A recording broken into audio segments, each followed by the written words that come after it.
हम सभी लोग दोपहर के स्वाध्याय में आज समझेंगे आशा के बारे में। किसके बारे में? कभी कभी ऐसा होता है, हम इतनी ज्यादा आशा उस व्यक्ति से रख लेते हैं जिस व्यक्ति से हमारा ममत भाव जुड़ जाता है, और जब आशा आ जाती है और वो पूर्ण ना हो तो फिर क्या होता है? व्यक्ति निराश और हताश हो जाता है। एग्जाम्पल, उदाहरण के लिए, बच्चा स्कूल गया, पढ़ाई की, ट्यूशन पढ़ा, खूब पढ़ाई की, रात दिन 24 घंटे लगा रहा। उसमें मन में सोचा कि मेरे इस बार स्कूल में मेरिट लिस्ट में नाम आएगा, क्लास में, कॉलेज में, डिस्ट्रिक्ट में, शहर में नंबर 1 आएगा। और होता ऐसा है कि परसेंटेज कम बन जाते हैं तो वो अपने आप में टूट जाता है, क्योंकि उसने क्या कर रखा था? आशा। क्या रखा था राकेश? आशा। इसलिए आचार्य भगवान कहते हैं कि जहां आशा होगी वहां नीरव से आदेश भाई क्या लगेगा? निराशा। इसलिए अपने जीवन में कभी भी, कहीं भी, किसी भी तरीके से किसी जैसा आशा नहीं रखना चाहिए। मैं भी हूं, मैं आशा कभी नहीं रखता कि हाँ चतुर्मास में इतने लोग आएंगे, इतनी भीड़ आएगी, इतनी बोलियां लगेंगी, इतने मेरे भक्त होंगे। मैं कभी आशा नहीं रखता। इसलिए आप मेरे चेहरे पे कभी निराशा नहीं देखोगे और खुश रहते हैं, क्योंकि आशा अगर रखोगे और कहीं कम हुआ तो स्वाभिमान में अहंकार जागृत होगा। बताओ, ये आया नहीं, वो बोला नहीं, वो गया नहीं, ऐसा नहीं हुआ, वैसा नहीं हुआ। तो साधु के लिए कहा गया, कहीं घी घना। क्या कहा गया? हाथ जोड़कर बोलिए, कहीं घी घना। जोर से बोलिए, कहीं मुट्ठी भर चना। कहीं घी घना, कहीं मुट्ठी भर चना, और कहीं गोभी मना। अगर हम आशा लेकर जाएंगे कि आज मैं अध्यक्ष जी के घर जा रहा हूं और खूब 56 भोग खा के आऊंगा, और पता चला वहां उबली उबलाई लौकी, उबली उबलाई दाल और बिना घी लगी रोटी मिले, तो मन क्या होगा? और किसी गरीब के यहाँ जाऊंगा तो आज सोच के जाऊंगा, अरे बताओ उसके यहाँ कुछ मिलेगा नहीं, व्यवस्था ही नहीं होगी, और गया तो पता चला 56 भोग मिला। तो इसलिए साधुओं को आशा और निराशा दोनों चीजों से परे कर दिया। क्या कर दिया गया? इसलिए आचार्य कहते हैं किसी भी चीज से आप आशा जैसे शब्द को हटा दीजिए, निकाल के बाहर कर दीजिए। और यही आशा शब्द जानवर के अंदर नहीं होता। आप देखिए, हम अपने बच्चों को पढ़ाते हैं, लिखाते हैं, बिजनेस, जॉब, व्यवस्था बना देते हैं।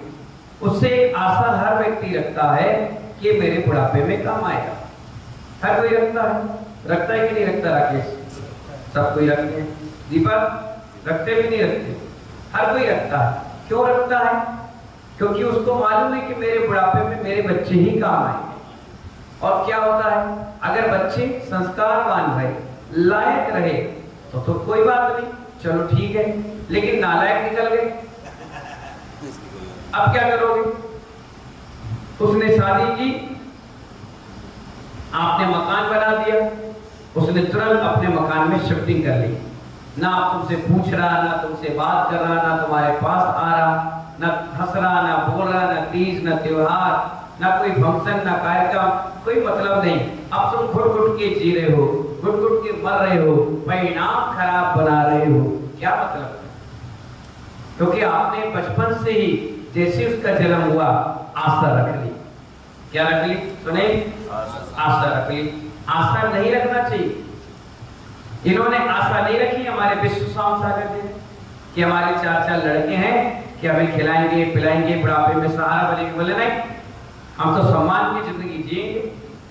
हाँ, अपने पैरों पर चलेंगे, अपने हाथों से खाएंगे, मुनि मुद्रा सम्मान की जिंदगी है। क्यों बच्चों के सहारे जिए? क्यों उनसे हाथ फैलाकर मांगे? बिल्कुल नहीं, हम अपनी जिंदगी जिएंगे। आज घर में अगर रहते तो इतने बड़े आसन पे कभी नहीं बैठ पाते। समाज के पिता तो सेवा नहीं हो पाती जितनी सेवा आज मुनि मुद्रा में हो रही है। लोग मना मना के खिला रहे, सेवा कर रहे, आपकी जय जयकार लगा रहे, आपकी फोटो पर अर्घ चढ़ा रहे, आपके चरण धो रहे, शास्त्र दे रहे। घर में इतना सम्मान भगवान इस पंचम काल में नहीं मिलता। दब के रहना पड़ता है, अपनी आशाओं को दबाना पड़ता है, इच्छाओं को दबाना पड़ता है। अगर आपके 11 बजे भोजन की इच्छा है और बहू बीमार है या कोई तकलीफ है या उसका मन नहीं है बनाने का, 12 बजे अगर उसने बनाया और अपन ने हल्की सी बात कह दी, बहू 11 बजे भोजन बना लिया करो, तो ठीक है, रखा है आटा, मीड़ लो, बना लो और खा लो, हमसे मत कहो। अब आपको क्या लगे? इस हृदय में चोट लगे, अरे बताओ आज हमारे हाथ पैर सलामत होते या हम भी कमा रहे होते तो आज ऐसा मुंह देखना नहीं पड़ता, दुखी होता मन। इसलिए आचार्य कहते हैं आशा जैसे शब्द को अपनी डिक्शनरी से निकालकर बाहर बिल्कुल अलग कर दीजिए। इससे आपके मन में कभी किसी भी प्रकार का विकल्प उत्पन्न नहीं हो, मानसिक तनाव नहीं होगा। होटल पे गए, दुकान पे गए, बिजनेस करने गए और सुबह से आशा लगा के रखे हैं कि आज मेरा ये सारा माल बिक जाएगा, आज मुझे 10,000 रुपए की आमदनी होगी, आज मुझे 50,000 रुपए की आमदनी होगी, और हुआ क्या? पानी गिर गया। पूरे दिन आप देखिए बाजार हाट वाले जो गरीब परिवार रहते हैं, निम्न वर्ग मध्यम वर्गीय रहते हैं, और उन्होंने सुबह उठाया, एक फड़ किराए पे लिया 500 रुपए का, और उस फड़ में 10,000 रुपए का माल रख लिया और सोचा शाम तक 5,000 का माल बिक जाएगा, और 5,000 का जब बिक जाएगा तो मुझे 1,000 रुपए मिल जाएगा, जिससे 500 रुपए फड़ का, 100 रुपए की खर्चे, 400 रुपए घर ले आऊंगा। और जैसे उसने फड़ लगाया और किस्मत ने साथ नहीं दिया और पानी गिर गया। अब क्या होगा? आदेश क्या होगा? फड़ वाला तो कहेगा 500 पहले दो, चाहे बिके चाहे ना बिके। अब आपने आशा क्या लगा रखी थी कि आएगा, और पानी में पूरा कार्यक्रम सत्यानाश हो गया, पूरा बेकार हो गया। तुमने सारा सामान लपेटा, अब जिसके यहाँ से सामान लेके आए थे वो तकादे पे आ जाएगा, जिसका फड़ लिया उसका तकादा, फिर घर में पहुंचते ही साथ बच्चे और पत्नी गई, सामान क्या लाए, रात के क्या बनाए, शाम के क्या भोजन बनाए, कल के लिए क्या बनाए, तो मन में निराशा ही निराशा लगी। इसलिए भारत के भरोसे छोड़ दो, पुरुषार्थ करो, जितना तुम्हारा पुण्य है, जितनी तुम्हारी व्यवस्था है, जितने तुम्हारे भाग में लिखा होगा उतना चलकर तुम्हारे पास आ जाएगा। इसलिए आशा चीज को कभी अपनी डिक्शनरी में आने ही मत दो, चुपचाप रहिए, जैसा जिसका है होने दीजिए। इससे आपके मन में किसी प्रकार का संकल्प और विकल्प कभी उत्पन्न नहीं हो। भगवान महावीर ने कभी आशा ही नहीं रखी कि मेरी वाणी सुनने कोई आएगा। भगवान महावीर ने कभी आशा ही नहीं रखी कि मेरे साथ कोई शिष्य मंडली चलेगी। भगवान महावीर ने यह भी आशा नहीं रखी कि मेरे माता पिता राजा महाराजा है तो करोड़ों रुपया मेरे आगे पीछे दान करेंगे। कभी आशा शब्द रखे नहीं। वो तो कपड़े उतारे, दीक्षा ली और चल पड़े वन में। वन में गए सो बन गए, संसार में रहे तो बिगड़ गए। वन में गए तो बन गए, तो संसार में रहे तो बिगड़ गए। इसलिए आचार्य भगवान कहते हैं पर्वत की चोटी पर चले जाओ, वन ऊपर में जाकर के बैठ जाओ, धर्मशाला के किनारे कमरे में बैठ करके अपने आत्म के बारे में सोचो, विचार करो कि कौन किसका आया और कौन किसका साथ देगा। पत्नी भी कब तक साथ देगी? जब तक देहरी है, देहरी के बाद वो भी साथ छोड़ देगी। बच्चा कब तक साथ देगा? जब तक तुम्हारे शरीर में आग नहीं लगाया। परिवार जब कब तक साथ देंगे? जब तक वो अग्नि शांत नहीं हुई। मित्रगण कब तक साथ देंगे? जब तक तेरे ही नहीं हुई। उसके बाद तो सिर्फ फोटो में रह जाओगे, इसके अलावा तुम्हें कोई पूछने वाला नहीं, तुम्हारे नाम लेने वाला नहीं।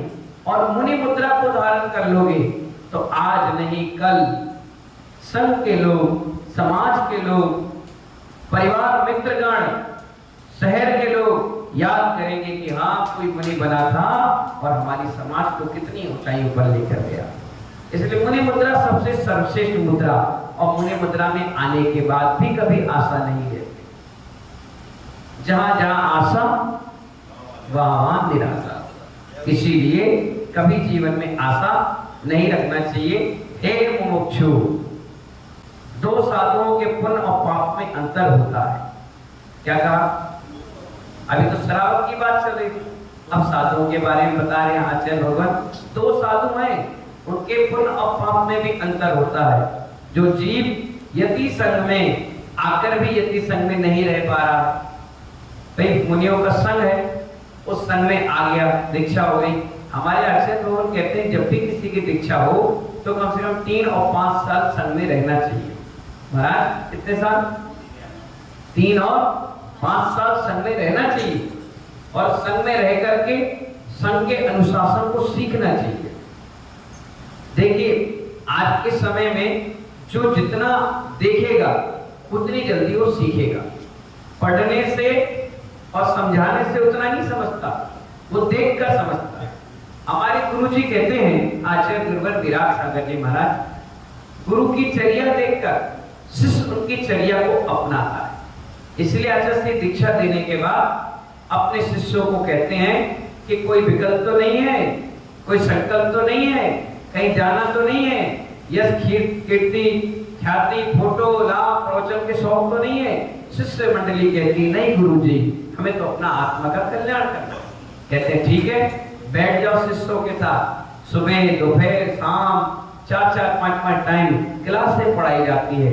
कभी 6 डाला, कभी स्टोक तेज, कभी रत्न सावकाचार, तत्वार सूट, जीव काट, कमल काट, धवला महाधवला, तिलो पढ़ती ग्रंथ, नाम माला, नाम मंजरी, 24 ठाणा, अनुष्ठान, बाल 1 2 3 4 5 भाग, ये सब चीजें सिखाई जाती है कि कल के दिन तुम्हें मुनि बनने के बाद कहीं संघ का नायक बना करके भेज दिया जाए तो कहीं तो नालायक ना बन जाओ, कहीं समाज में हंसी ना कर जाओ।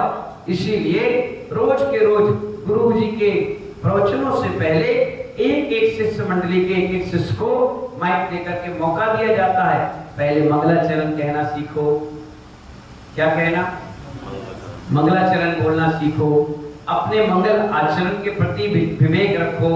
आहारचर्या सिखाई जाती है, बैठना उठना बोलना सिखाया जाता है, अनुभव ज्ञान सिखाया जाता है। क्या सिखाया जाता है? अनुभव ज्ञान। एडजस्टमेंट सिखाया जाता है, निभाव की पद्धति सिखाई जाती है, कई दोष अंतराय बताए जाते हैं, इस प्रकार का दोष नहीं लगना चाहिए, इस प्रकार से आपको बैठना है, ऐसे सामायिक करना है, इस टाइम प्रतिमाण करना है, इस टाइम में उठना है। गुरुकुल की तरह गुरु अपने शिष्यों को सिखाते हैं। जब शिष्य सीख जाते हैं तो 3 साल में 5 साल में योग शिष्यों को किसी को साल भर में भी निकाल के समाज के बीच छोड़ देते हैं कि अब जाओ और आराम से धर्म की प्रभावना साधना करो। चर्या सिखाने के बाद जब भेजते गुरुजी तो गुरुजी का नाम लेकर वो शिष्य भी उनके अनुशासन को पूर्ण करता है।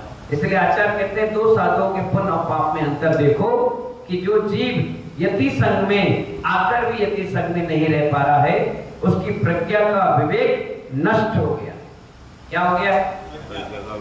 हाँ, नष्ट हो गया। इसलिए कि भैया अभी रहोगे तो 2 या 3 रहोगे, है ना, और संग में रहोगे तो 50 रहेंगे, तो 50 रहेंगे तो 24 घंटे सुबह से शाम कहीं तुम्हें कोई दिक्कत परेशानियां आएंगी तो वो तुम्हारे सुझाव देंगे, उठने बैठने के लिए समझाएंगे, बताएंगे। और आज के समय में व्यक्ति कहता है एकाकी रहो। क्या रहो? अकेले रहो। जबकि आचार्य भगवान कहते हैं जो साधु निर्गत एका विहारी होता है, हमारे आचार्य खुद कहते हैं अगर कोई दुश्मन तो हाथ ना, क्योंकि अकेले रहेगा तो चर्या में प्रमाद आएगा, शिथिलाचार आएगा। इसलिए एक से भले 2 समलिंगी रहना चाहिए। हाथ जोड़िए, बोलिए समलिंगी का मतलब क्या होता है बताइए उपाध्याय श्री। समलिंगी का मतलब क्या होता है बताइए। समलिंगी का मतलब मुनि मुनि। क्या? मुनि मुनि। मुनि के साथ एलक नहीं छुल्लक नहीं। क्या? एलक नहीं छुल्लक नहीं, छुल्लक नहीं, एलक नहीं। कैसे होना चाहिए? जैसे हम मुनि हमारे साथ मुनि, समलिंगी एक जैसे। तो जो हमारी चर्या है वो इनकी चर्या है, जो इनकी है सो हमारी है। तो कोई भी चर्या अगर कुछ अनुशासनहीनता दिखेगी तो ये हमें टोक देंगे, हम इन्हें टोक देंगे। और अगर छुल्लक रहेगी तो वो बैठकर आहार करते, कपड़े लेकर के करते हैं, लंगोटी दुपट्टा पहनते हैं, कटोरे में आहार होता है। तो वो छोटे होने के कारण दब के रहेंगे और आपकी सुन नहीं पाएंगे, झंझट हो जाएगा। इसलिए साधु कहा गया समलिंगी रहो, एक जैसे रहोगे।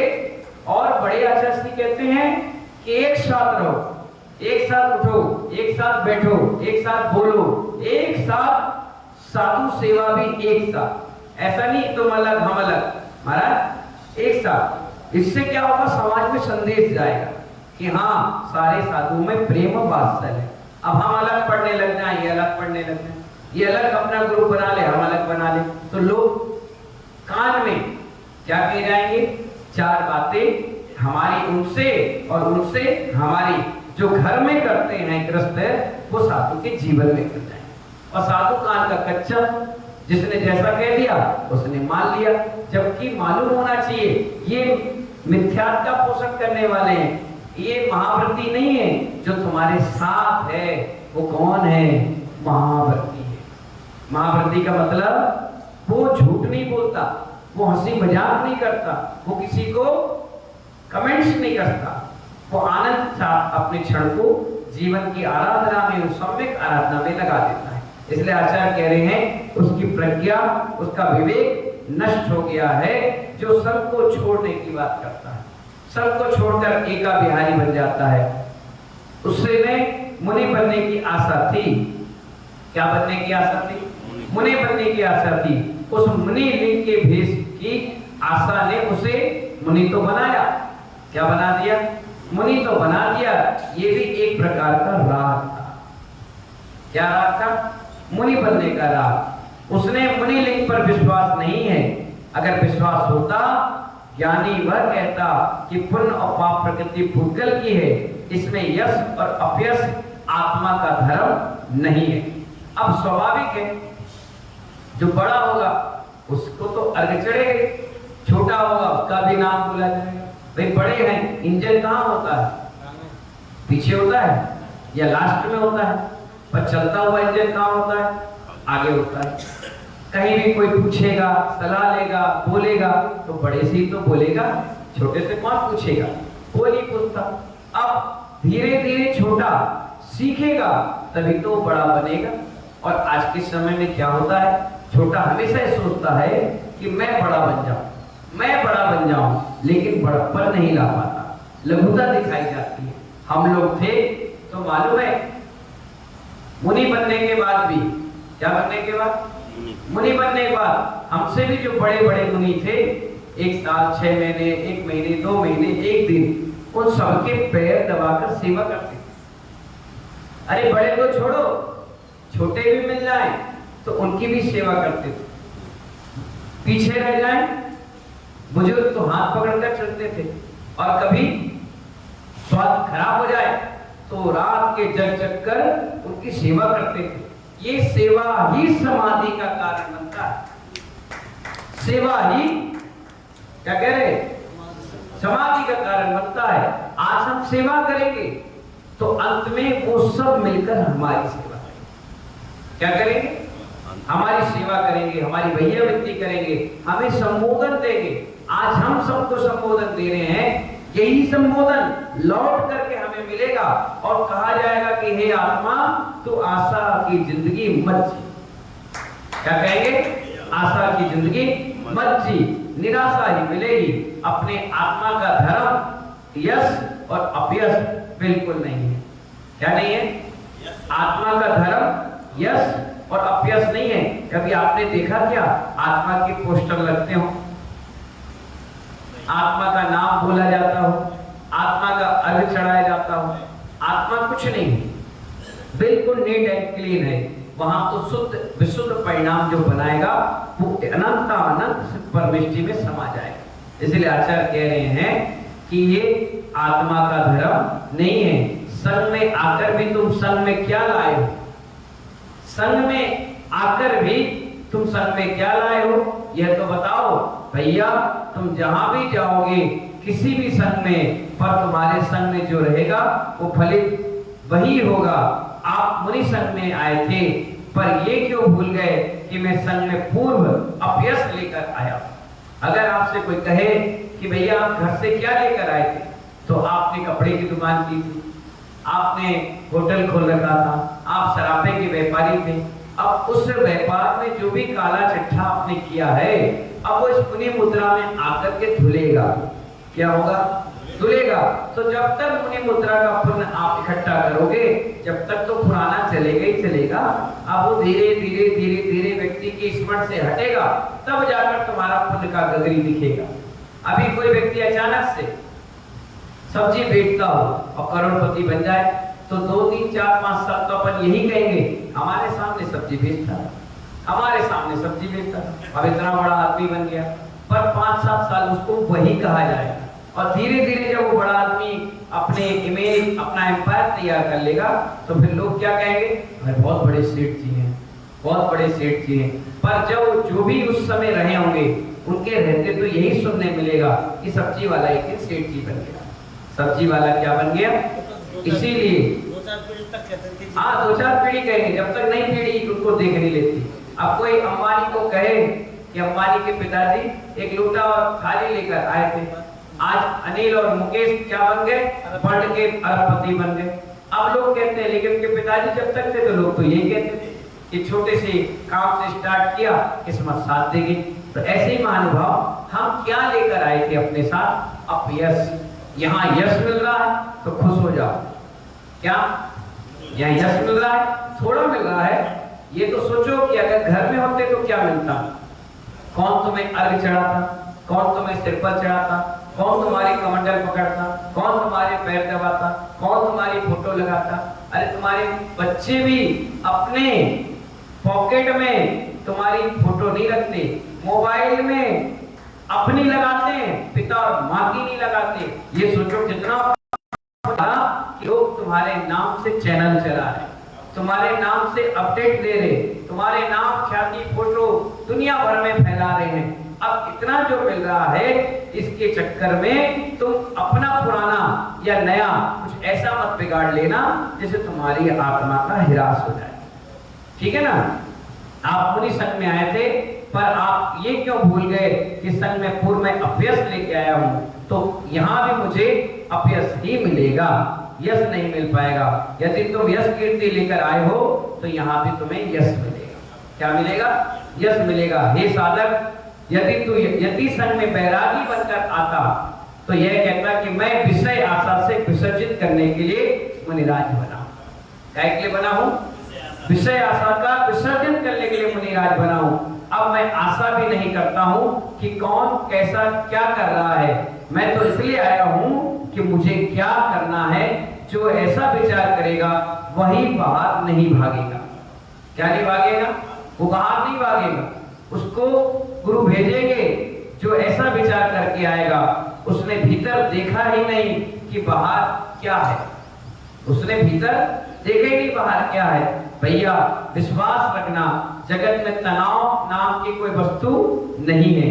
तनातनी नाम की वस्तु आ जाती है तो तनाव आ जाता है। जब मन में आशा की तनातनी चल जाती है तो तनाव की बस्तियां बसना प्रारंभ हो जाती है हृदय ग्राम में। इसीलिए स्वस्थ चित्त यदि वैराग से भरा होगा, हमारा चित्त वैराग से भरा होगा तो चारित्र्य की अनुभूति आएगी, नहीं तो विषय और आशा जिंदगी भर बनी रहेगी। इसलिए अपने जीवन में विषय, आशा और किसी व्यक्ति से किसी प्रकार की कोई भी इच्छा कभी नहीं रखना चाहिए। अपनी जिंदगी अपने आनंद के साथ जिए, जैसा आ गया वैसा लेकर अपनी शांति से समय को निकालते जाइए, शुभ का आश्रय करते जाइए। इन्हीं मंगल भावना के साथ जय बोले महावीर भगवान की जय हो।